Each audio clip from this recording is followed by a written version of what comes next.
ఆయన మాట చొప్పున ఒక అడుగు వేయటానికి నువ్వు సిద్ధమైతే నీ కోసం 100 అడుగులు వేయడానికి దేవుడు సిద్ధం.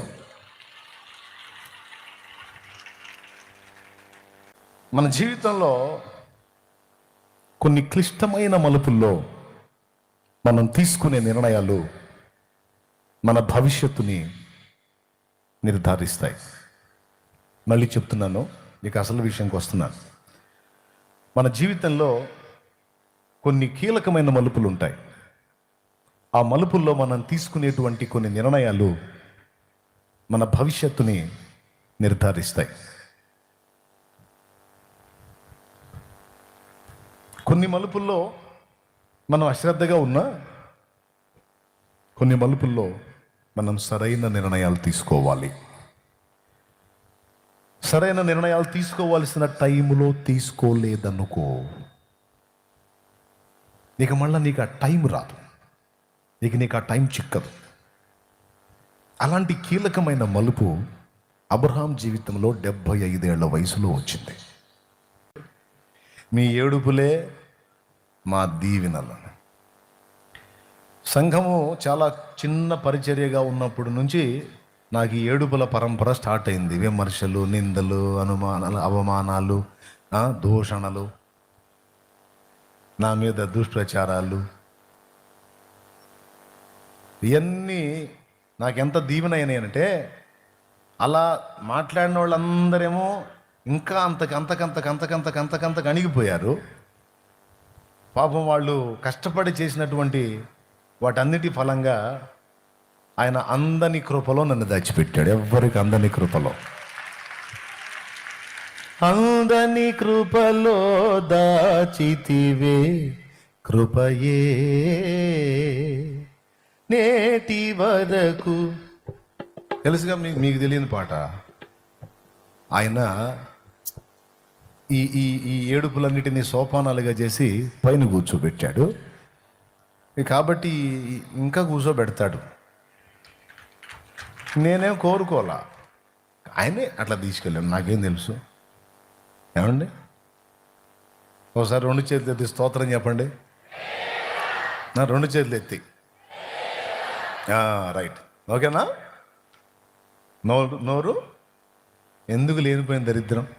అదే నోరు ఏ బలహీన దైవజనుడు ఎవడన్నా తేడా పడ్డా కూడా నీ దృష్టికి వచ్చిందనుకో, విశ్వాసైనా దైవజనుడైనా, తొందరపడి ఆ నిందని ఇతరులకు పరిచయం చేయకుండా, ప్రభా ఆ బిడ్డను దీవించయ్యా, ఆ శోధనల మీద బిడ్డకి జయమి అయ్యా, మేమందరం బలహీనమైన మనుషులంగయ్యా, అయ్యా వారిని ఆదుకోయ్యా, సహాయం చేయి అని ఒక ఆశీర్వచనం పలుకు, ఖచ్చితంగా నువ్వు దీవించబడతావు. అంతేగాని ఉన్నవి లేనివి పంచుకొని, అవి ఇతరులతో పంచుకొని దాన్ని ఎంజాయ్ చేసావంటే ఎస్కేఎన్పి అయిపోతావు. వివరం నేను చెప్పను. దేవునికి స్తోత్రం, హల్లెలూయా. పెద్దగా చెప్పండి. అయిపోయింది కదా. ఇప్పుడు పాయింట్కి వద్దాం.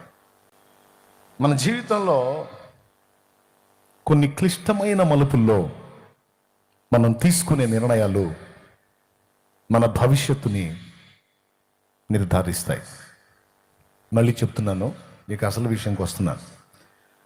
మన జీవితంలో కొన్ని కీలకమైన మలుపులు ఉంటాయి.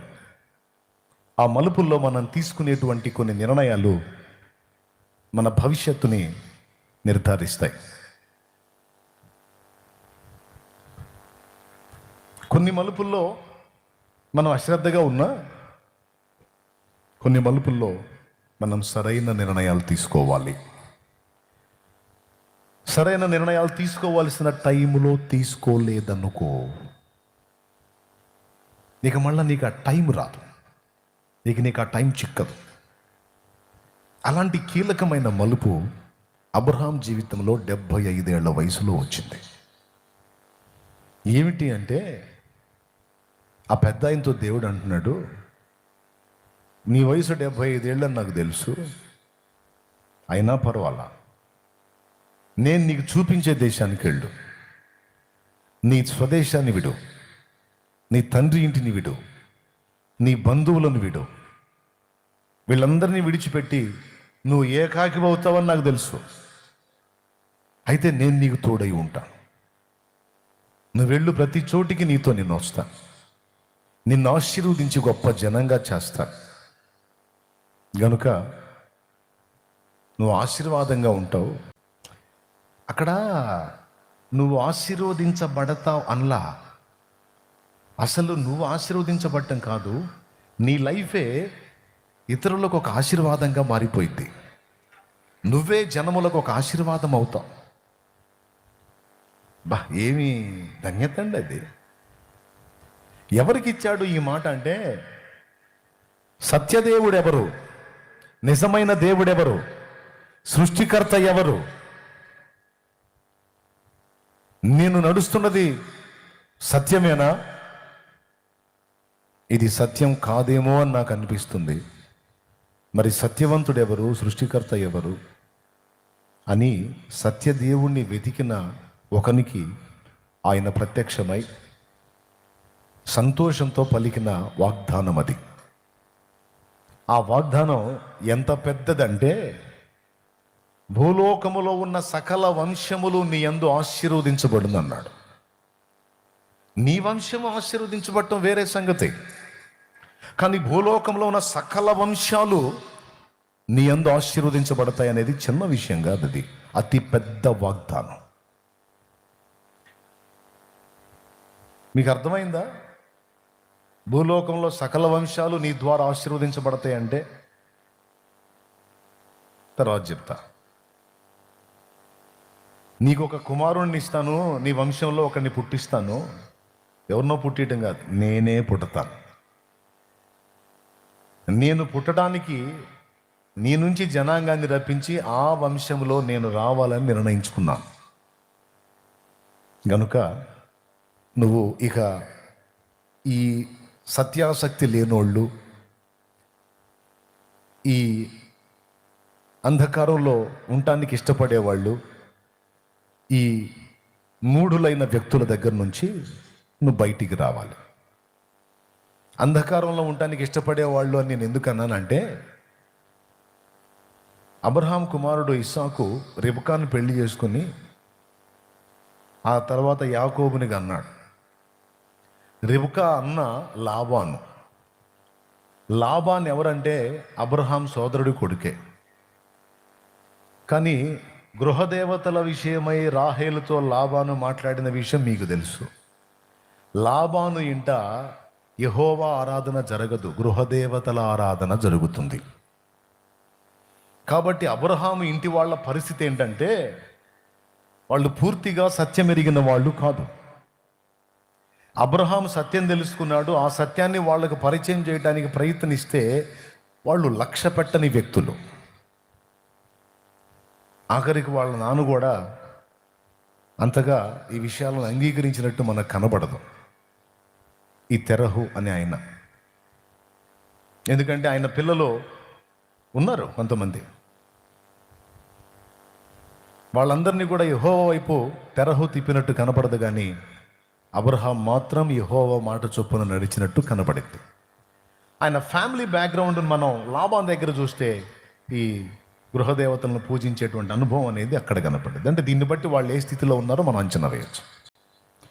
ఇప్పుడు ఏ వ్యక్తుల దగ్గర నుంచి నేను సపరేట్ కమ్మంటున్నాడంటే, నువ్వు మా కులం మా కులం మా కులం మా కులం అంటవే, ఆ మా మతం మా కులం మా జనాంగం మా జాతి మా నీతి మా వాళ్ళు మా భక్తి మా క్రమం మా ఆరాధన అని నువ్వేవైతే చెప్తావో అవన్నీ సత్యం ఎరగని అంధకారంలో ఉన్న వ్యక్తులు దాన్ని ఫాలో అవుతారు. నేను దర్శించాను కదా, సత్యం ఏంటో నీకు బయలుపరిచాను కదా, నువ్వు తెగించి ఆ అంధకారుల మధ్యలో నుంచి నువ్వు బయటికి రా. దీనివల్ల నీకు రెండు ప్రయోజనాలు ఉన్నాయి. నా మాట చొప్పున నువ్వు నడిస్తే, నా మాట చొప్పున నువ్వు తెగిస్తే, నా మాట చొప్పున నువ్వు బ్రతికితే నీకు రెండు దీవెనలు. ఒకటి, అన్ని విషయములలో నీవు ఆశీర్వదించబడతావు, నంబర్ 1. రెండవది, భౌతికంగా మాత్రమే కాదు, ఆధ్యాత్మికంగా కూడా నువ్వే టాప్ 1లో ఉంటావు. భౌతికంగా నువ్వు అన్ని విషయాల్లో ఆశీర్వదించబడతావు, ఆధ్యాత్మికంగా ఆత్మీయంగా కూడా నువ్వు టాప్ 1లో ఉంటావు అని నాడు అబ్రహామును పిలిచిన దేవుడు ఈరోజు ఇక్కడికి వచ్చినటువంటి బిడ్డల్లో అనేకుల్ని పిలుస్తున్నాడు. దేవునికి స్తోత్రం కలుగును గాక. హల్లెలూయా. ఏమని పిలుస్తున్నాడు? ఏ గుంటలో కూర్చున్నావో, ఏ బంధకాల్లో ఉన్నావో, ఏ అంధకారంలో ఉన్నావో, ఎలాంటి మనుషుల మధ్యలో ఉన్నావో అక్కడి నుంచి బయలు వెళ్ళు. నీకు సత్య దర్శనం కలిగింది కదా, నేనెవరో నీకు అర్థమైంది కదా, నేనే నిజదేవుడిని సృష్టికర్తనని నీ క్లారిటీ వచ్చిందిగా, ఇక నడువు నా దగ్గరికి. నేను చెప్పినట్టున్నాడు. వాళ్ళు అక్కడే ఉంటారు ఆ గుంటలో. నిన్ను నేను ఆశీర్వాదంగా చేస్తా. ఒక దైవజనుడు ఆర్ఆర్కే మూర్తి గారు, మీకు తెలుసు, రేడియో వర్తమానికులు, సువార్థికులు, పెద్ద ఆయన. ఎంతమందికి తెలుసు ఆర్ఆర్కే మూర్తి గారు? ఆయన కుటుంబంలో, ఆయన బంధువుల్లో ఒక ఆయన అన్నట్ట, మూర్తి గారిని ఏమోయ్ మతం పట్టావంటగా అన్నట్ట. అప్పుడు ఆయన అన్నాడు, మతం పట్టలేదు, మతం పట్టలేదు, పట్టిందంతా వదిలించుకున్నాను అన్నట్ట. సరే, అతను ఇంకో మాట అన్నాడు, కాదోయ్ ఇప్పుడు మన మతంలో ఏవైనా లోపాలు ఉంటే అవి దిద్ది వాటిని సరిచేసి నువ్వు మందాంలోనే ఉండాలి, కానీ నువ్వు పరాయి మతానికి పోవటం ఏమిటోయ్ అన్నట్ట. అప్పుడు ఆయన అన్నాడు, నేను సరిచేసే మతం నాకెందుకు, నన్ను సరిచేసేవాడు కావాలి. Praise the Lord. హల్లెలూయా. నేను సరిచేసేది నాకెందుకు, నేను కవర్ చేసుకునే కర్మ పట్టే పరిస్థితి నాకెందుకు, నేను కప్పిపుచ్చుకోవడానికి వాళ్ళు ఎందుకు చేశారంటే అలాగా లోక కళ్యాణం కోసం అవన్నీ లీలలు అని చెప్పని ఈ కవరింగ్లన్నీ నేను ఇచ్చుకొని నేను వాళ్ళని సరిచేయాల్సిన కర్మ నాకెందుకు, నన్ను సరిచేసేవాడు ఎవడో వెతుక్కున్నా అక్కడ చేరా అన్నట్టు ఆయన. దేవునికి స్తోత్రం. ఏమైనా అర్థమవుతుందా మీకు నేను చెప్పింది? ఆకలి అవుతుందా? అర్థమైన వాళ్ళు ఎంతమంది? ఆకలి? రైట్, బాగా వినండి, ఎక్కువసేపు చెప్పను అని నేను అంటున్నాను. నా పైన దైవ చిత్తం. నేనైతే చెప్పదలుచుకోలేదు. సింపుల్గా ఒక 10-15 నిమిషాల్లో ముగిద్దామన్నంత స్పీడ్గా ఉన్నా. మరి ఆ 10-15 నిమిషాలు ఎంత లాంగ్ ఉంటుందో నాకైతే తెలియదు. అది తండ్రి సన్నిధి టైం, దేవునికే మహిమ.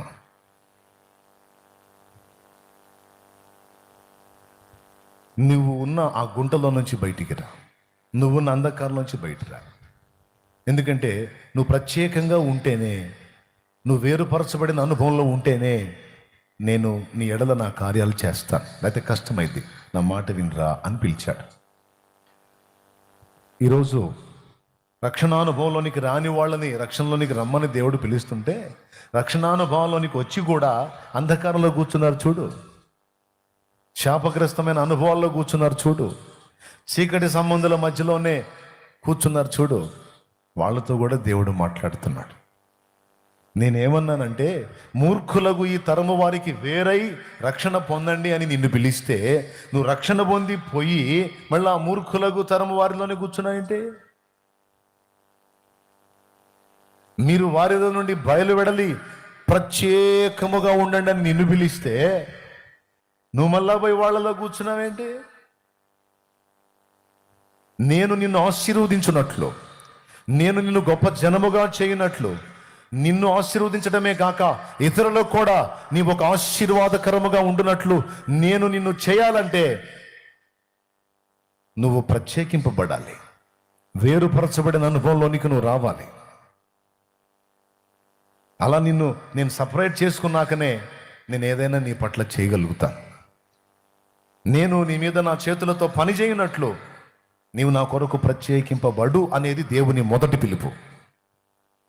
ఈ ప్రత్యేకింపబడిన అనుభవంలోనికి రావడానికి ఎవరు సాహసిస్తారో, ఎవరు నిర్ణయించుకుంటారో వాళ్ళు ధన్యులు, వాళ్ళు ధన్యులు. కొన్ని టైమ్స్ అని చెప్పాను, కొన్ని కీలకమైన సమయములు, కొన్ని కీలకమైన మలుపులు అన్నాను. అబ్రహాం లైఫ్లో అదొక టర్నింగ్ పాయింట్. ఒకవేళ అబ్రహాము దేవుడి పిలుపు అందుకోకుండా, అబ్బో దేశాన్ని వదిలిపెట్టి, ఫ్యామిలీని వదిలిపెట్టి, తండ్రి ఇంటిని వదిలిపెట్టి, నువ్వేదో దేశానికి నా జనము కాని జనము దగ్గరికి తీసుకెళ్ళటానికి పిలిస్తే నేను సాహసించి అడుగేస్తే ఏమో నా గతి ఏమోగును, ఎందుకు వచ్చిన గొడవలే నాయన, నువ్వు సృష్టికర్తవు కదా, నిన్ను తెలుసుకున్నా కదా, నేను ఇక్కడే కూర్చుంటా, నన్ను ఇక్కడే ఆశీర్వదించు అనే దిక్కుమాలిన సలహాగా ఇచ్చినట్టయితే దేవుడు అబ్రహాముని పక్కన పెట్టేవాడు. అతడు ఎవరో కూడా మనకు తెలిసేది కాదు. కానీ ఈరోజు అబ్రహాం అంటే తెలియని వ్యక్తులు లేరు. Praise the lord. ఎలాగది అంటే, అలా అన్నిటిని వదిలిపెట్టి బయటికి రావటం అనేది చిన్న విషయం కాదు. తెలియని ప్రదేశంలోకి వెళ్ళి బతకటం అనేది చిన్న విషయం కాదు.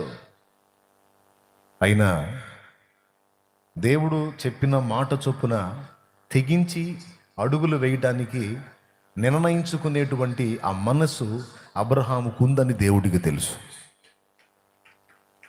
అబ్రహాము ఆ కీలకమైన టైంలో తను తీసుకున్న ఆ మంచి నిర్ణయం తన భవిష్యత్తును ఎంత ఆశీర్వాదకరంగా మార్చిందంటే,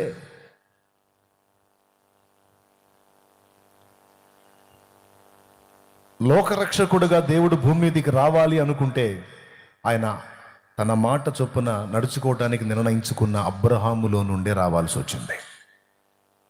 మీరు మత్తయి సువార్త 1వ అధ్యాయం 1వ వచనం చూస్తే, అబ్రహాము కుమారుడగు దావీదు కుమారుడైన యేసుక్రీస్తు వంశావళి అని ఉంటుంది. అబ్రహాము కుమారుడగు దావీదు కుమారుడైన యేసుక్రీస్తు వంశావళి. మూలంలో ఎవరున్నారు? పునాదిలో అబ్రహాం ఉన్నాడండి. యేసుక్రీస్తు ప్రభు. బాయ్ వింటున్నావా? ఇను బంగారం, కష్టపడి వచ్చావు. ఒకసారి పక్కన వాళ్ళు పలకరించండి. నాకు డౌట్ వచ్చింది, ఎందుకు వచ్చిన గొడవ?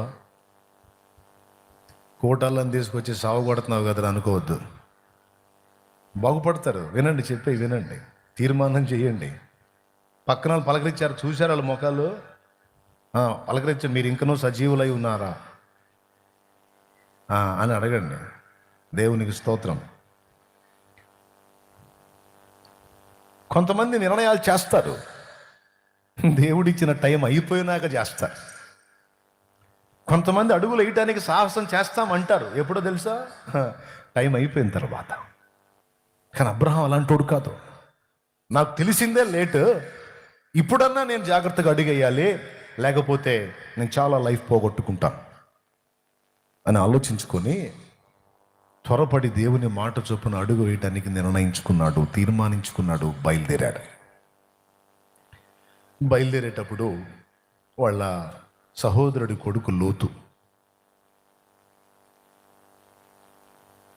నేను కూడా వస్తాను డాడీ, నేను కూడా వస్తాను అన్నాడు. రానాయన నాతో పాటు. దేవుడు ఏం చెప్పాడు? అబ్రహాంని సింగిల్గా రమ్మని చెప్పాడు. నీతో కూడా నీ సహోదరుని కుమారుడైన లోతును వెంటబెట్టుకొని రా అల్లా. సరే, దేవుడు నడవమన్నట్టు నేను నడుస్తున్నాను, కాకపోతే మా వాడిని వెంటేసుకొని నడుస్తాను. లోతు కూడా సంతోషంగా బయలుదేరాడు. ఇద్దరూ బయలుదేరి దేవుడు చెప్పిన ప్రయాణం ఇద్దరూ చేశారు. ఇద్దరికీ యెహోవా తెలుసు. ఇద్దరు ఒకే చోట నుంచి ప్రయాణం ఆరంభించారు, ఒకే దేవుణ్ణి సేవించారు, ఒకే రక్త సంబంధికులు, ఒకే స్థలంలో దిగారు, ఒకే విధమైన అనుభవాల్లో గుండా ప్రయాణం చేశారు. ఓకే, చివరికి కనాను చేరి అందులో ఆ ప్రాంతము వారిని ఆపలేనంతగా విస్తరించారు. విస్తరించిన తర్వాత ఆ మందలు అక్కడ మేయటానికి ఆ భూమి సరిపోనంత విస్తారం అయిపోయినాయి మందలు. ఒక సాధారణ స్థితిలో ఉన్నటువంటి ఈ అబ్రహాము ఒక మహారాజు అంతటి వాడు అయిపోయాడు. ఇప్పుడు మనం మేజర్గా చూసుకోవాల్సింది ఒక్కటేనండి. మరియమ్మ పరిచారకులకు చెప్పింది యేసయ్యను చూపించి, ఏమనో తెలుసా? ఆయన మీతో చెప్పునది చేయుడి. అది మనకు కీలకమైన విషయం. ఆయన నీతో ఏం చెప్తున్నాడో అది చెయ్యాలి నువ్వు. మనం ఈ రోజుకి బలహీనంగా, బుద్ధిహీనంగా, అధోగతిలో, అధోస్థితిలో ఎందుకున్నామో తెలుసా? మనలో చాలాసార్లు దేవుడు కీలకమైన మలుపుల్లో మనల్ని దర్శించి మనతో మాట్లాడితే మనం అశ్రద్ధ చేయటమే మన దరిద్రతకు కారణం. అది సేవకులు, విశ్వాసులు అన్న భేదం లేదు, ఎవరికైనా ఇది వర్తిస్తుంది. నువ్వు ఎక్కడో ఉండాల్సినోడు ఎక్కడో ఎందుకున్నావో తెలుసా? నువ్వు వెనక్కి తిరిగి చూసుకుంటే ఒకటే కనపడిద్ది. అదేమిటంటే నువ్వు చాలాసార్లు, చాలా సందర్భాల్లో, చాలా మలుపుల్లో నువ్వు దేవుని మాటలు అశ్రద్ధ చేశావు. దేవుడు నీతో స్పష్టంగా మాట్లాడినా, అనేక రకాలుగా దర్శించి నీతో తన చిత్తమును వ్యక్తం చేసినా నువ్వు దానికి లోబడకుండా నువ్వు మొరాయించిన మొండి కోడెదూడలాగా ప్రవర్తించినందుకు నీ కర్మ అట్లా గాలింది. ఇందులో దేవుడు తప్పు లేదు. ఇదంతా నీ స్వచిత్తం, నీ సొంత ఇష్టం, నీ స్వయం చేసిన ఇబ్బంది. ఎంతమంది ఒప్పుకుంటారు? అర్థమైన వాళ్ళు ఒప్పుకుంటారు ఖచ్చితంగా. ఎన్నోసార్లు దేవుడు నిన్ను హెచ్చరించాడు, కొన్ని విషయాల్లో నీతో కొన్ని పంచుకున్నాడు దేవుడు. ఇదిగో ఇది ఇలా ఉండొద్దు, ఇలా ఉండు, ఇది ఇలా చెయ్యి, ఇప్పుడు ఇక్కడ కదులు, ఇదిగో ఇలా స్పందించు, ఇలా అడుగులు వేయి అని మాట్లాడాడు. కొన్ని వదలమన్నాడు, నువ్వు వదల్లా. కొన్ని చెయ్యమన్నాడు, నువ్వు చెయ్యలా. కొన్ని అడుగులు వేయమన్నాడు, నువ్వు వేయలా. ఆయన ఏం చేస్తాడు? చెప్పును తొడుక్కున్నావు, చక్కగా కాలుకు సరిపడ వస్తే దాంతో ఎంత దూరమైనా నడుస్తాం. ఒక పక్క తెగిపోయి మనం అడుగేస్తుంటే అది ఒక పక్కగా జరుగుతుంది అనుకో. తెగిపోయిన చెప్పు ఎప్పుడన్నా వేసుకున్నారా? ఎంతమంది వేసుకున్నారో ఒకసారి చేతులు ఎత్తండి. తెగిపోయిన చెప్పు, లేకపోతే ఇప్పుడు ఉంటాయి కదా చెప్పులు, తెంచి నడిచి చూడండి, పోతే పోయింది ఒక జత. స్తోత్రం. మనం ఇటు అడిగేస్తుంటే అది అడ్డం పడుతుంటుంది, మనం ఒక పక్కగా అడిగేస్తుంటే అడ్డం పడుతుంటుంది. దాంతో ఎంతవరకు ప్రయాణం చేస్తాం? ఏదో చాలా రోజుల నుంచి వాడుకున్నాను పాపం దీన్ని మమతతో 4 అడుగులు వేస్తాం. ఇంకట్నే నడిస్తే దాన్ని వాడుకోవడం సంగతి ఏమో కానీ ముందుకు పడి మూతి పళ్ళు మనకు రాలుతాయి. కాబట్టి దాన్ని ఇసిరి పక్కన కొడతాం. కానీ దేవుని మహాకృప ఏంటంటే, ఇన్ని సంవత్సరాలు నువ్వు మొరాయించి అడ్డం తిరిగినా, తెగిపోయిన చెప్పులాగా నువ్వు పెడనడక నడుస్తున్నా, ఇంకా నిన్ను వదల్లా ఆయన, ఇంకా నిన్ను వదల్లా. సారి మీద నుంచి నిన్ను విసిరేలా. సరే అయిందేదో అయిపోయింది, గడిచిపోయిన కాలం గడిచిపోయింది, కనీసం ఇప్పుడైనా నా మాట చొప్పున నడవటానికి నువ్వు సిద్ధపడతావా? నా కుమారే, నా కుమారుడా, కనీసం ఇది మొదలుకొనైనా నా మాట చొప్పున అడుగులు వేయటానికి నువ్వు సిద్ధపడతావా? నిర్ణయించుకుంటావా? అట్లయితే ఈ స్థితిలో కూడా నిన్ను మరలా వెలిగించటం నాకు సాధ్యం.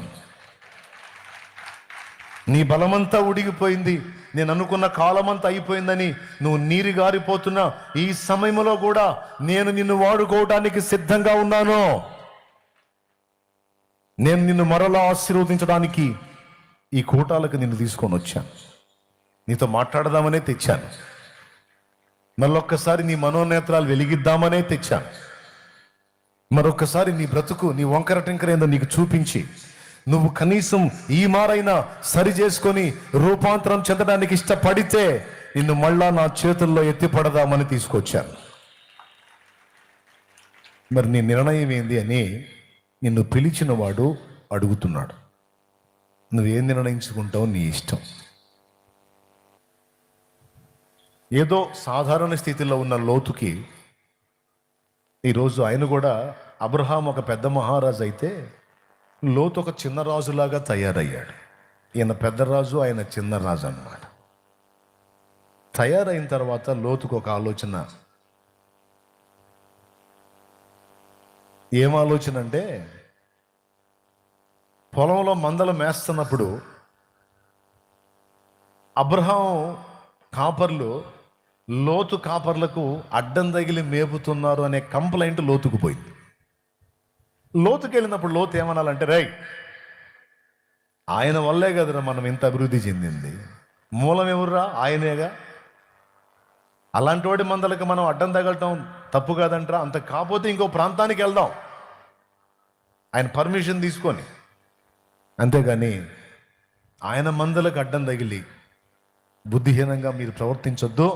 పోతే పోయింది నా మంద. దేవుడు ఆయన ఒక్కడనే పిలిచాడు, కానీ నన్ను కూడా వెంటేసుకున్నాడు. కాబట్టి నాకు ఆయన ముఖ్యం, ఆయన సేవిస్తున్న దేవుడు ముఖ్యం. మందలు కాదురా, మందలదేముంది. ఈరోజు వందల మందలైతే ఆ వందల్ని వేలు చేయగలడు, లక్షలు చేయగలడురా. మందలు గొప్పవి కాదు, నా తండ్రి గొప్పవాడు. నేను ఆయన మాట చొప్పున వెళ్తాను అంటే సూపర్ ఉండేది. అలా అనే మనసు లోతుకు లేదు. నాకు తెలిసి ఫ్యామిలీ డిస్కషన్ జరిగి ఉండొచ్చు. వాళ్ళ ఆవిడ, ఆయన, నమ్మకమైన పరిచారకులు ఎవరో కూర్చొని మాట్లాడుకొని ఉండొచ్చు. కనీసం పెద్దవాడై ఉండి ఆయనన్నా చెప్పాలి కదా, రే వాడు చిన్నవాడు, వాడి మందలెంతరా, వాటిని మెయిన్ అనాలి కదా. పెద్దోడైనోడు చెప్పుకోవద్దా? బహుశా లోతు భార్య అనుండొచ్చు, రాయలేదు కానీ ఆమె ముందే పెడ, మనకు తెలుసుగా, వద్దంటే చేస్తూ ఉంటుంది కదా. ఎందుకంటే ఆదికాండం 19లో లోతు ఇంటికి దూతలు వచ్చినప్పుడు ఆమె రొట్టెలు చేసినట్టు లేదు, ఆయనే సిద్ధపరిచి పెట్టినట్టుంది. కొంతమంది అట్లుంటారు, లేడీస్లో, ఆడవాళ్లలో కొంతమంది అట్లుంటారు. ఎవరన్నా ఇంటికి అతిథులు వచ్చారనుకో, వెంటనే ఫేస్ మార్చి ఆ వచ్చిన అతిథులకు అర్థమయ్యేటట్టు ఫీలింగ్స్ చూపిస్తారన్నమాట. ఈ గుంపు వచ్చింది, ఈ గుంపుకి ఇప్పుడు వండి సావాలు కావాలా అనే ఫీలింగ్ ఆ ముఖంలో చూపిస్తే వచ్చిన వాళ్ళకి అర్థమవుతుంది. ఏయ్ ఫుడ్ రెడీ చేపిస్తాను ఉండండి రా అంటాడు అనుకో, ఏ ముఖం ఒక రకంగా పెట్టి చేస్తాను ఉండండి అన్నయ్య, తినండి దున్నాలు తిన్నట్టు అన్నట్టు ఫేస్ పెట్టగానే వాళ్ళకి అర్థమైపోయి, భలేవాడే, ఏం కాదురా చల్ల, ఇప్పుడు ఎక్కడ చేసిద్ది, మేము హోటల్ తింటాంలే, ఆల్రెడీ ఆర్డర్ ఇచ్చి వచ్చాం అని జంపు. అట్లాంటప్పుడు ఏం చేస్తారు? కొంతమంది ఇప్పుడే నాకు రోగం వచ్చిందని అడ్డం పడేవాళ్ళు ఉంటారు. మరి ఏ విధంగా తిప్పలు పడిందో మొత్తానికి లోతే వండి పెట్టినట్టు ఉంది. స్తోత్రం. కానీ అబ్రహాం దగ్గర మాత్రం దేవుడు ఆయన ఇంటికి వచ్చినప్పుడు శారా 3 మానికల మెత్తని పిండి తీసుకొని రొట్టెలు సిద్ధం చేసి అబ్రహాంకి ఇస్తే, అబ్రహాము సిద్ధపరిచిన దూడని రొట్టెల్ని తీసుకెళ్ళి వాళ్ళకి పెట్టినట్టుంది. కాబట్టి ఏ డిస్కషన్ జరిగిందో మొత్తానికి లోతు ఫ్యామిలీలో,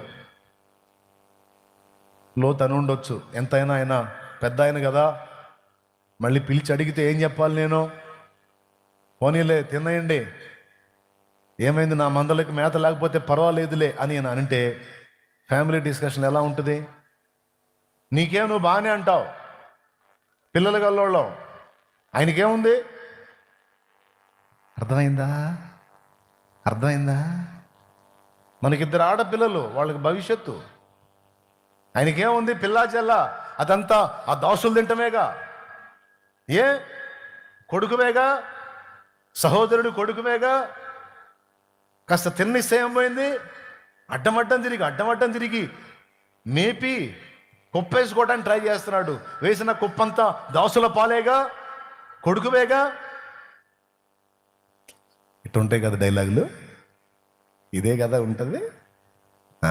వీడెప్పుడు ఆడవాళ్ళ మీద పడతాడు అనుకోవద్దు. నేను ఆ లేడీస్ని ఏం అనలేదు, నేను స్త్రీలను చాలా గౌరవిస్తాను. దేవునికి స్తోత్రం. కాకపోతే కొంతమంది సైకాలజీ ఎలా ఉంటుందో చెప్తున్నాను. కంపతేసి మీకు ఇలాంటి దరిద్ర బుద్ధి ఉంటే సరి చేసుకోండి. భర్త బలహీనపడిన భార్య ఏం చెప్పాలంటే, ఒరే పనికిమాలినోడా, ఏదో చిన్న మందన పెట్టుకుని బతుకుతుంది, నేను వెంటేసుకొని తీసుకొచ్చి ఇంత అభివృద్ధిలోకి నడిపించింది ఆ పెద్ద ఆయన లేకపోతే నీ బతుకు ఎట్టుంటుంది? ఏంటి, నువ్వు నమ్మకంగా కాస్త తగ్గించుకొని ఉంటే, నువ్వు కొంచెం త్యాగం చేస్తే, ఆ పెద్ద ఆయన మెయిన్ ఏంట్రా, నా ఈ పక్కకి దోలండ్రా అంటే నీ ప్రేమను చూసి ఆ మొత్తం నీకే చెప్తాడేమో. తెలివి తక్కువడా, ఆవేశం ఎక్కువ, ఆలోచన తక్కువ. ప్రేమతో కదా మనం మనుషుల్ని ఇది చేసుకోవాల్సింది అని చెబితే బాగుండేది. అట్లా చెప్పే లేడీస్ కూడా ఉంటారు. వాళ్ళు గుణవంతురాళ్ళు, ఇల్లు కట్టుకునేవాళ్ళు. అర్థమైందా? ముందు చెప్పిన టైప్ వాళ్ళు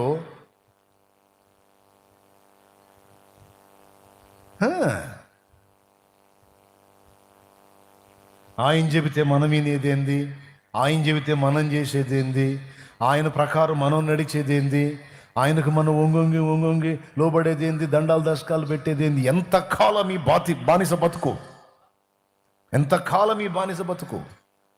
ఎన్ని డైలాగులు వచ్చినాయో ఆ గుడారంలో. మొత్తం మీద ఒక నిర్ణయానికి వచ్చాడు. ఏంటంటే అవసరమైతే పని వాళ్ళకి చెప్పాడనమాట, వాళ్ళని కొట్టైనా సరే మన మందల్ని మేపండ్రా అన్నాడు. ఆ పర్మిషన్ లోతు ఇవ్వకపోతే వాళ్ళ కొట్లాట ఎందుకు జరిగింది? ఆ లూజ్ ఇచ్చాడు. ఆ లూజ్ ఎక్కడి నుంచి వచ్చింది? ఇంట్లో లూజ్ దగ్గర నుంచి వచ్చి ఉండొచ్చు అని నేను అనుకుంటున్నా. రాయబడలేదులే. దేవునికి స్తోత్రం. పిల్ల జల్ల లేనోడు గొడ్డుపోతాడు. మనకి పిల్లలు ఇప్పటికిద్దరు, ఇంకెంతమందో,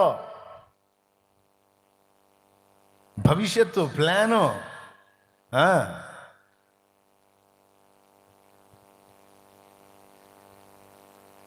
గొడ్డుపోతాడు. ఏం కట్టుకుపోతాడా?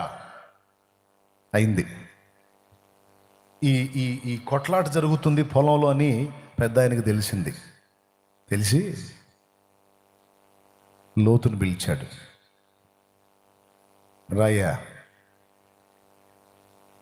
ఏం మాట్లాడాల? ఈ దేశముని ఎదుట ఉన్నది, ఈ దేశముని ఎదుట ఉన్నది కోరుకో. నీవు ఎందుకు ఇలాంటి పరిస్థితుల్లోకి వచ్చావో నాకు అర్థమైపోయింది.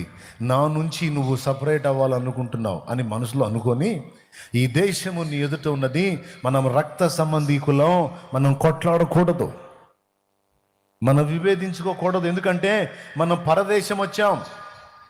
ఉన్నది నాకు నువ్వు, నీకు నేను. ఇక్కడ మనకి ఇంకొకళ్ళు లేడు. మనం తన్నుకున్నామంటే బయట వాడికి చులకనవుతాం.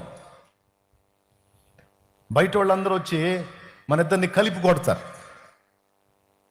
మనం కలిసి ఐక్యంగా ఉంటే బయటోడికి షివరింగు. అట్లా కాకుండా మనం తన్నుకుంటే వాళ్ళు వచ్చి మన మీద పడ్డప్పుడు అప్పుడు మనకు వచ్చిద్ది. కాబట్టి వద్దురా, నువ్వు చిన్నోడు, నీకు తెలీదు, పెద్దోడిని చెప్తున్నాను. ఇక మనం కలిసి ఉండడం కష్టంలేనా, నిర్ణయించుకో. ఈ దేశముని ఎదుటుంది. నువ్వు కుడివైపుకు పోతే నేను ఎడమకు పోతాను, నువ్వు తూర్పుకు పోతే నేను పడమర పోతాను. మనకి ఇక వివాదం వద్దురా, సమాధానంగా విడిపోదాం అన్నాడు. ఆ మాట అన్నప్పుడు ఈయన ఏమనాలండి? డాడీ, మా డాడీ చనిపోయిన తర్వాత నువ్వేగా డాడీవి, నీ రక్తమేగా నేను, నిన్నే తండ్రిగా భావించి ఇక్కడికి వచ్చా కదా డాడీ, నిన్ను వదిలిపెట్టి నేనెక్కడ బ్రతుకుతాను డాడీ, నీకు వేరుగా ఉండి నేనెక్కడ జీవిస్తా డాడీ. ఇట్లా కాదులే డాడీ, పోతే పోయి నేను నా మందలే పోనీ పర్వాలేదు, నీ మందల్ని మెయిన్ డాడీ, నేను నిన్ను వదిలిపోలేను డాడీ అంటే ఆ కీలకమైన మలుపులో లోతు లైఫ్ వేరుగా ఉండింది. కానీ లోతు అనకపోగా ఈ మాట ఎప్పుడు అంటాడా అని ఎదురు చూశాడు. ఆ మాట రాగానే వెంటనే కనులెత్తి యోర్దాను వైపు చూశాడు. ఆ తీరంలో సొదొమ గొమొర్రా పచ్చని పచ్చిక బయళ్లతో సూపర్ ఉంది. చాయిస్ ఈయనకే ఇచ్చాడు. వెంటనే ఆ పచ్చని ప్రదేశాన్ని చూసి నేను అటు పోతాను అన్నాడు. మనం అనుకునే అలా డైలాగులు, నేను అన్నమాట అన్నాడు, నేను అటు పోతానని. నువ్వు వెళ్ళు. అవకాశం ఇచ్చేశాడు అబ్రహాం. ఆ తరువాత లోతు అబ్రహాము నుంచి వేరైపోయిన తరువాత ఆదికాండం 13లో ఉంటుంది. మళ్ళీ ఒకసారి దేవుడు దర్శించాడు. అబ్రహాము తీసుకున్న రెండవ నిర్ణయం, మొదటి నిర్ణయం దేవుని మాట చొప్పున నడవటానికి సిద్ధమవటం, దేవుడు కదలమన్న రీతిగా కదలటానికి సిద్ధమవటం నంబర్ 1 అయితే, నంబర్ 2 అబ్రహాముకు దేవుడు వదిలించుకోమని చెప్పిన వాళ్ళని వదిలించుకోవాలని నిర్ణయించుకోవటం. అసలు మొత్తాన్ని అక్కడే వదిలేయమన్నాడు. వదలలా, వెంట తెచ్చుకున్నాడు. వెంట తెచ్చుకున్న తర్వాత బుద్ధి చూపించాడు. కొంతమంది మీద మనం మహా తీపి కలిగి ఉంటాం. కొంతమంది చెప్పినా మనం వినాం. నువ్వు తేడా పడతావు, నువ్వు నమ్ముతున్నావు, నువ్వు దెబ్బతింటావు, నిన్ను దువ్వుతున్నారు, నిన్ను మునగ చెట్టు ఎక్కిస్తున్నారు, పళ్ళు మందిరిగి నీ ముఖం పచ్చడైపోద్ది, జాగ్రత్త అని చెబుతుంటారు. మనకైనా మనకు ఆనవు, మనకు ఆ మాటలు ఆనవు. నాకు తెలుసు, మీరు మోయండి అంటుంటారు. చెబుతుంటారు కొంతమంది, సలహాలు చెబుతుంటారు. కొంతమందిని చేర్చుకోవటం మంచిది, కొంతమందిని వదిలించుకోవటం మంచిది. కొన్నిటిని చేర్చుకోవటం మంచిది, కొన్నిటిని వదిలించుకోవటం మంచిది. కానీ ఏం చేద్దాం, తన్ను పడితే కదా మనకు అర్థమయ్యేది. దిమ్మ తిరిగి అప్పుడు కదా కనపడేది మనకి తమిళ చిత్రం. అట్లాగా అక్కడే వదిలేయమంటే ఇక్కడ దాకా తెచ్చుకుంటే బుద్ధి చూపించాడు. అర్థమైపోయి, వద్దురా నీకు దండం పెడతా, పోరా నీకు ఇష్టం వచ్చినట్టు పంపించి అతడు వెళ్ళిన తర్వాత మళ్ళీ వచ్చాడు దేవుడు. ప్రతి మలుపులో దేవుడు ఎంటర్ అవ్వటం అనేది జస్ట్ ఇంటికి పోయి ధ్యానం చేయొచ్చు మీరు. ప్రతి టర్నింగ్లో దేవుడు ఎంటర్ అవుతున్నాడు. నంబర్ 1 దర్శించినప్పుడు ఒకసారి, నంబర్ 2 లోతును ఎడబాసినప్పుడు మళ్ళీ దర్శించి, అబ్రహామా అల్లా అప్పుడే, అబ్రామా నీవు లేచి ఈ దేశం యొక్క పొడవున వెడల్పున దానిలో సంచరించు, చూడు నీవు చూచుచున్న ఈ దేశమంతటిని నీకును నీ సంతతికి నిత్యముగా నేను ఇస్తాను. చూడు నీది ఇది నీకు ఇస్తాను అన్నాడు. ఎప్పుడు? వదలక ముందా, వదిలిన తర్వాతనా? ఇక్కడ అబ్రహాం చేసిన 2వ నిర్ణయం తీసుకోవాలి మీ హృదయాల్లోకి. మొదటి నిర్ణయం 75 ఏళ్ల ఈడులో దేవుడు తెలిస్తే, ఇంకేమైపోయిందిలే, సరుకు ఇంక అయిపోయింది, ఇంకేముందిలే, ఊరు పొమ్మంటుంది, కాడు రమ్మంటుంది, ఇక ఈ కట్టె అట్టబోవాల్సిందే అంటది ఒక హామ. పిచ్చిమోహం దాన, సచ్చి నరకానికి పోతావే అమ్మా, మారు మనసు పొందవే, రక్షణ పొందవే, పాపాలు కడుక్కోవే, చేసినవి చాలా ఉన్నాయి, నోటితో చేసిన పాపాలు. బాప్తీసం పొందండి, అబ్బాయి ఇంకేముందిలేయా, 60-70 ఏళ్ళు వచ్చింది, ఇంకేముంది, ఊరు బొమ్మంటుంది, కాళ్ళు రమ్మంటుంది, ఈ కట్టె అట్టబాటవే. కాటికి పోతే పర్వాలా, వల్ల కాటికి, కానీ నరకానికి పోతావు. వినరు కొంతమంది. ఇంకేం పోతాంలే, ఇంకేం చేస్తాంలే, అయిపోయిందిగా. ఇంకేమైంది, అన్నీ కదిలిపోయినాయి బాడీలో పార్ట్స్ అన్నీ. అట్లా అనుకోవాలి అబ్రాం. 75 ఏళ్ళు అయితేనే, 85 ఇప్పుడు దర్శించాడు, నన్ను పిలుస్తున్నాడు అడిగేయమని. వేస్తాను అడుగు, ఆయనే చూస్తాడు తర్వాత సంగతి. 75లో అడిగేస్తే ఇంకొక 100 ఏళ్ళు పెంచి పడేశాడు అబ్రహాంకి దేవుడు. మొత్తం అబ్రహాం బ్రతికింది 175 ఏళ్ళు. స్తోత్రం. గుర్తుపెట్టుకో, దేవుడు నిన్ను పిలిచినప్పుడు నేను ముసలాన్ని అనొద్దు, ముసలమ్మని అనొద్దు. మారు మనసు పొందమంటే పొందు, బాప్తీస్మం పొందమని నిన్ను పిలుస్తుంటే రా, వచ్చి మునుగో యేసులో. సేవకు పిలిస్తే కదులో, పరిచర్యకు వెళ్ళమంటే వెళ్ళో, సాహసాలు చేయమంటే చెయ్యి, విశ్వాసపు అడుగులు వేయమంటే వేయి. అయిపోయిన సాకులు చెప్పవాకు. ఇంకేముంది నాయన, ఇంకేముంది నాదంతా అయిపోయింది, ఇట్లాంటి మాటలు మాట్లాడొద్దు. ఆయనే నిన్ను బలపరుస్తాడు, ఆయనే నీకు శక్తినిస్తాడు, ఆయనే నీకు జీవాన్ని ఇస్తాడు, ఆయనే నీకు దీవెననిస్తాడు. నడిచాడు, ధన్యుడయ్యాడు. ఇది మొదటి మలుపు అయితే, మొదటి నిర్ణయం. ఇది 2వ నిర్ణయం. వదిలించుకోమని ముందే చెప్పాడు, నేను వదిలించుకోలేదు, అంతా వదిలేసి శేషం తెచ్చుకుందా. ఇప్పుడు అర్థమైంది శేషం సంగతి, ఎందుకు వదలమన్నాడో. వదిలేశానని క్లియర్ అయిపోయాడు. ఇది రెండో నిర్ణయం. అందరూ అందరూ అన్ని పాపాలు వదిలేస్తారు. అబ్రహాం లోతు ఒక్కడిని పెట్టుకున్నట్టు ఏదో ఒకటి పెట్టుకుంటారు. అన్నీ గెలుస్తారు కానీ ఆ ఒక్కటి మాత్రం వదిలేస్తారు. ఆ ఒక్కటి చాలు సైతానుగాడికి నిన్ను ఆడుకోవడానికి, ఆ ఒక్కటి చాలు సైతానుగాడికి నిన్ను నాశనం చేయటానికి, ఆ ఒక్కటి చాలు సాతానుకు నిన్ను పాతాళానికి తీసుకెళ్ళటానికి. కొంచెమైనా కొంప ముంచును అన్నాడు ఓ భక్తుడు. కాబట్టి మీలో ఏ ఒక్కటి దాగుందో, దాచుకున్నారో, కప్పెట్టుకున్నారో, కవర్ చేసుకుంటున్నారో, ఆ ఒకటి కూడా పూర్తిగా తెంచేసుకునే నిర్ణయం నువ్వు చేస్తే ఈరోజు నీ జీవితంలో నీకు దేవుడు మరొక విధంగా అడుగు పెడతాడు. అంత పొదుపుగా కొట్టాల్సిన అవసరం లేదు. నేనేం బతిలాడానా? ప్రభుకు స్తోత్రం. కడుపులో ఆహారం అంతా అయిపోయి అంత ఖాళీ అయిపోయి ఓపిక కూడా లేనట్టుంది. అయిపోయింది లేక ముగించబోతున్నాను. సాయంత్రం చెప్పేదా? ఇప్పుడు ఆపేసి సాయంత్రం చెప్పేదా? ఇప్పుడే చెప్పాలా? ఎంతమంది చెప్పమంటారో చేతులు ఎత్తండి. మళ్ళీ నన్ను తిట్టుకోరుగా, ఇంకొదలయ్యా మహాకోటాల్లో మహా ఆకలి అవుతుందయ్యా అంటారా? స్తోత్రం. అట్లేమనరుగా. వినండి, మీకు లైఫ్కి ఉపయోగపడింది. ఏ ఒకటి ఇంకా నిన్ను పట్టుకుందో. ఒక ఆయన అంటాడు నా దగ్గరికి వచ్చి, అన్ని వదిలేశాను అన్న, ఆ ఒక్క సిగరెట్ నాన్న అంటాడు. అన్ని వదిలేశాను ఆ ఒక్కటే, అన్ని వదిలేశాను ఆ ఒక్కటే. ఎవరికి ఏ ఒక్కటి ఉందో నాకు తెలియదు, అది నీకు నా యేసయ్యకి తెలుసు. ఈరోజు నువ్వు అది వదిలేసుకోవటానికి, ఆ దరిద్రం వదిలించుకోవటానికి నిర్ణయించుకుని ఆయన మాట చొప్పున ఒక అడుగు వేయటానికి నువ్వు సిద్ధమైతే నీ కోసం 100 అడుగులు వేయటానికి దేవుడు సిద్ధం.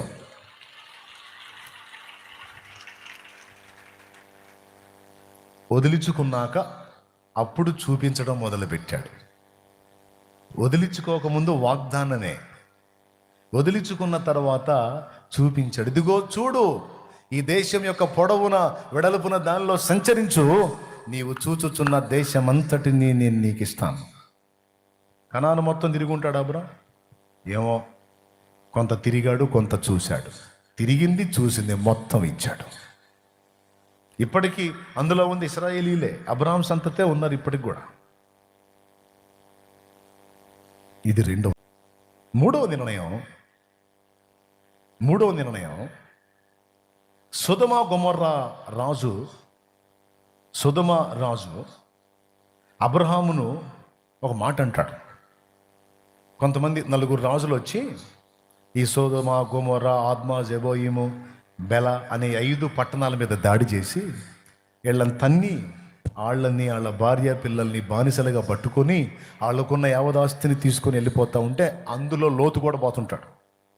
ఎందుకంటే లోతు సొదొమను కోరుకున్నాడు, పోయి అందులో ఉన్నాడు. ఇది మీకు తెలిసిన కథే.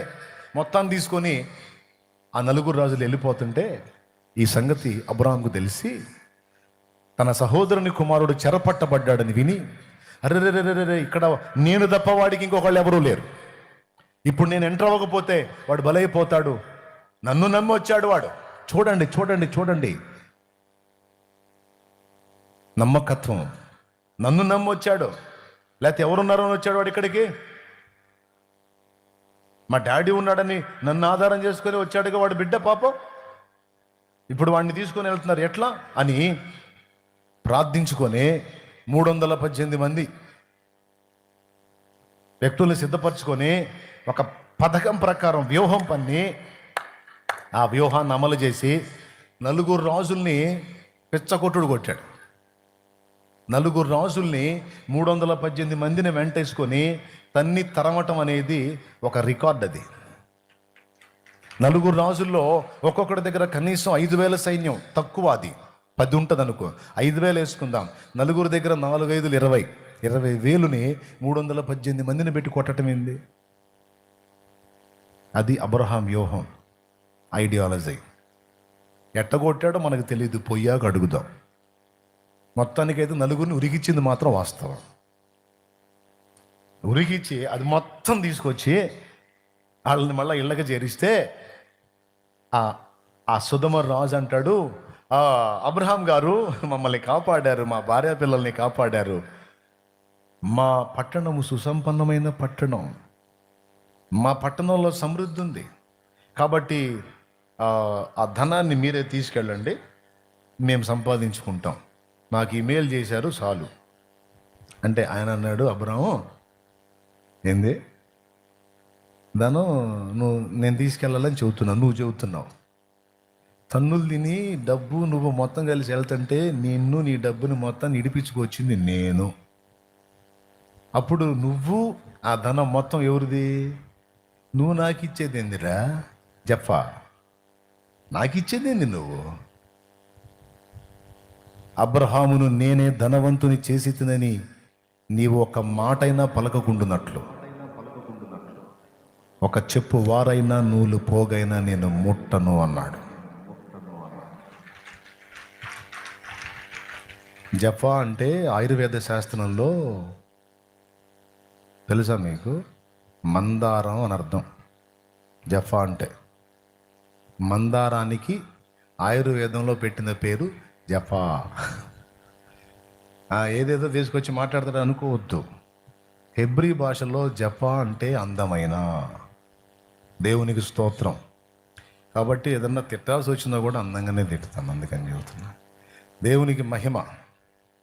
పెద్దగా చెప్పండి, మీకు పని అయిపోయినట్టుంది.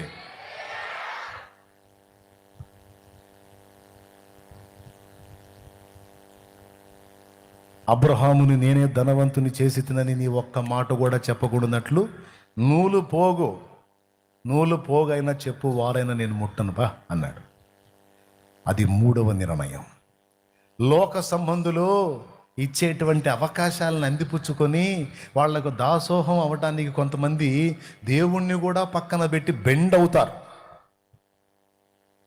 దానికోసం ఏది లోకం ఇచ్చే ప్రలోభాలకు ఆశించి, లోకం ఇచ్చే అల్పమైన వాటిని ఆశించి దేవుణ్ణి కూడా వదిలేసేవాళ్ళు కొందరు, దేవుణ్ణి చిన్నబుచ్చేవాళ్ళు కొందరు, దేవుణ్ణి అవమానపరిచేవాళ్ళు కొందరు, దేవుడికి నచ్చని పనులు చేసి దేవుని హృదయాన్ని గాయపరిచేవారు మరికొందరు. కానీ అబ్రహాం రోషం చూసారా, తల వంచలా, నువ్వు నాకు ఇచ్చేది ఇది కాదు, దీని తాత దాని ముత్తాతను కూడా ఇస్తాడు నా దేవుడు, రోషం గల దేవుడు. నీ ముందు తల ఉంచుతాను అనుకున్నావా, నీ ముందు దేహ్యం చేయి చాపుతాను అనుకున్నావా, తన్నులు తిని పోతుంటే మొత్తం తీసుకొచ్చి నీ ముందు పడేసాను, నేనే నీకు ముష్టి పడేస్తా అని వెళ్ళాడు. అప్పుడు మళ్ళా ప్రత్యక్షమయ్యాడు దేవుడు. అది 3వసారి. దేవునికి స్తోత్రం చెప్పండి. ఎన్నోసారి?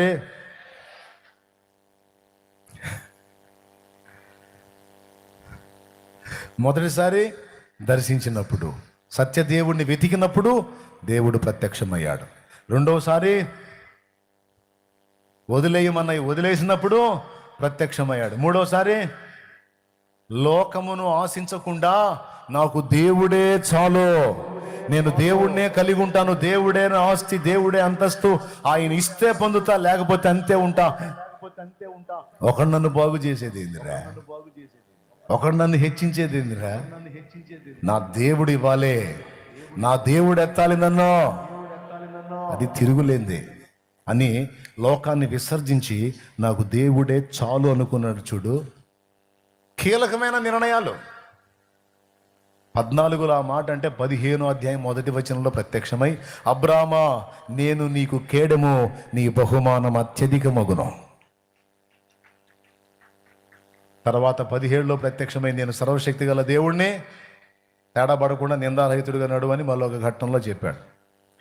ఇవన్నీ నేను మీకు ఎందుకు చెప్తున్నానంటే, మనం కొన్ని కీలకమైన నిర్ణయాలు చేసే ఘట్టంలో దేవుడు కనిపెట్టి చూస్తాడు అనేది మీకు అర్థం కావాలి. మన లైఫ్లో కొన్ని టర్నింగ్స్ ఉంటాయి. ఆ టర్నింగ్స్లో మనం ఎలాంటి నిర్ణయాలు చేస్తున్నామో, ఎలాంటి మైండ్ కలిగి ఉన్నామో దేవుడు సైలెంట్గా అబ్జర్వ్ చేస్తాడు. ఒకవేళ మనం దేవునికి ఇష్టంగా మనం కానీ ఆ మలుపుల్లో నిర్ణయాలు చేస్తే ఆయన ఉండలేడు, దిగి వస్తాడు మన దగ్గరికి. తన సంతోషాన్ని వెలిబుచ్చి తన ఆశీర్వచనాన్ని పలికి వెళ్తాడు. మీరు తీసుకునే నిర్ణయాలు మీ భవిష్యత్తుని ప్రభావితం చేస్తాయి, మీ ప్రస్తుతాన్ని ప్రభావితం చేస్తాయని నేను అన్నమాట స్టార్టింగ్లో మళ్ళీ ఒకసారి గుర్తు చేస్తున్నా.